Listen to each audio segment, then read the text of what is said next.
Hey Delia Boppers. So today is the 2-month anniversary of the Pulse Massacre in Orlando, and I honestly have to say it's been really difficult for me to even figure out exactly what I needed to say today because it just still feels so strange and surreal. It's definitely one of those reminders that we're living to see history being made right now within our lifetimes, but at the same time that we don't know what direction that's going to take. Society is changing so rapidly right now, and we are pushing so hard for equality and justice and acceptance, but at the same time, all of the reactionary homophobia and transphobia and biphobia that leads to the kind of violence we saw on such a mass scale in Orlando seems like it only gets stronger and more determined the more desperate, hateful people get to resist that change. I'm actually personally acquainted with most of the other more well-known LGBT activists around Pensacola, so I can tell you that it was immediately that we went to work planning our own candlelight vigil to honor the victims and survivors of the tragedy. As one of the more prominent and visible trans activists in town, I was invited to close out the event with a speech and a song that I'd written to honor the lives that we lost, and it was honestly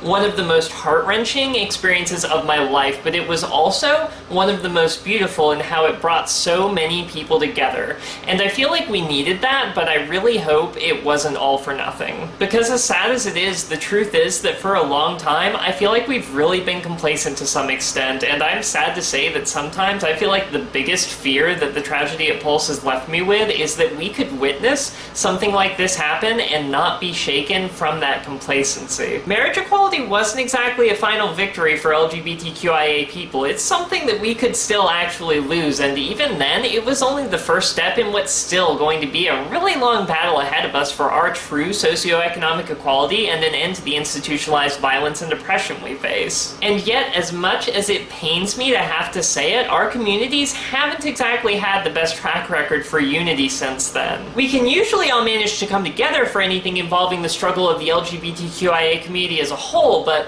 when anything focuses on addressing the specific struggles or needs of a particular subset of that community, especially those of lesbians or bi or pan or ace people or intersex people or transgender people, community doesn't really even seem like it's the right word to use anymore. Obviously, as a trans person, I naturally notice most of this when it goes on with regards to the struggles of my own demographic. One of my primary functions within the local LGBTQIA community is actually serving on the board of directors of a local nonprofit organization which serves the needs of the local trans community. Not only in the boots on the ground type of activism, which is arguably the most visible portion of what we do, but also in the actual bulk of our work, which consists of addressing local instances of homelessness, violence, and discrimination against trans people in Northwest Florida. And as anyone who follows me on my other social media is already well aware, these are sadly far from occasional needs. It's very much a full-time job for every member of that organization just to keep up with the needs of the local trans community. And that's just one example of how desperately all of our communities really need the kind of cohesion our vigil represented to be present every day for every letter of the alphabet soup,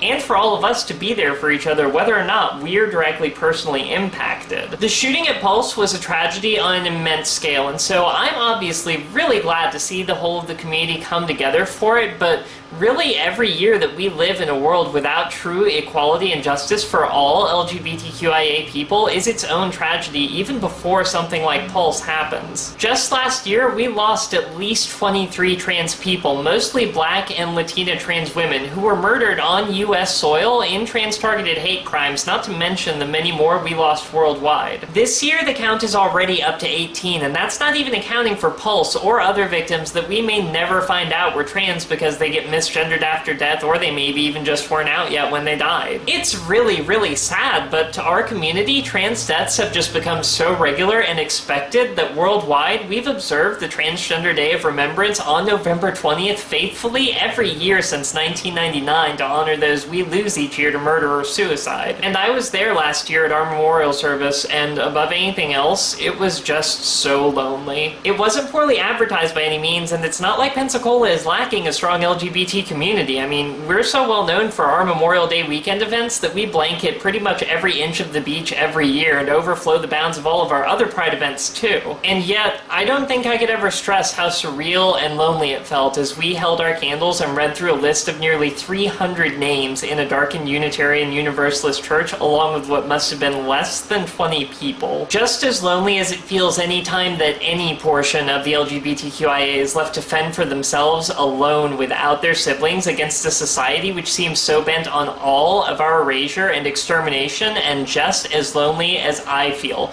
wondering how small the gathering will be the year when my name seems like it's almost inevitably going to find its way onto that list. And as much as we may not want to have to face it or own up to our own complicity in it, division within our communities is a massive issue. People from all parts of the LGBTQIA are paying for it with their lives, and if we're ever going to prevent another pulse or see a day where we achieve true equality, it needs to stop happening. Orlando was such a tragedy, and the vigils and the responses have been so beautiful, but it's just so sad to think that it could take this kind of massacre to bring our community back together. And I can only hope that we can all do our best to honor the lives we lost by doing everything we can to stand together in unity until all of our struggles have come to an end. Please, let's all stop leaving each other alone in the dark to fight our continued battles for justice and equality alone, as though that acronym was meaningless, because it's not, and it should never feel as though it was. We may not always recognize it, but our communities all intersect, and we all suffer at the hands of institutionalized bigotry and cis-heteronormativity. None of us will ever be free until all of us are free. And so, as another month passes after this tragedy and we continue to lose more lives and see some of the worst things the world has to offer,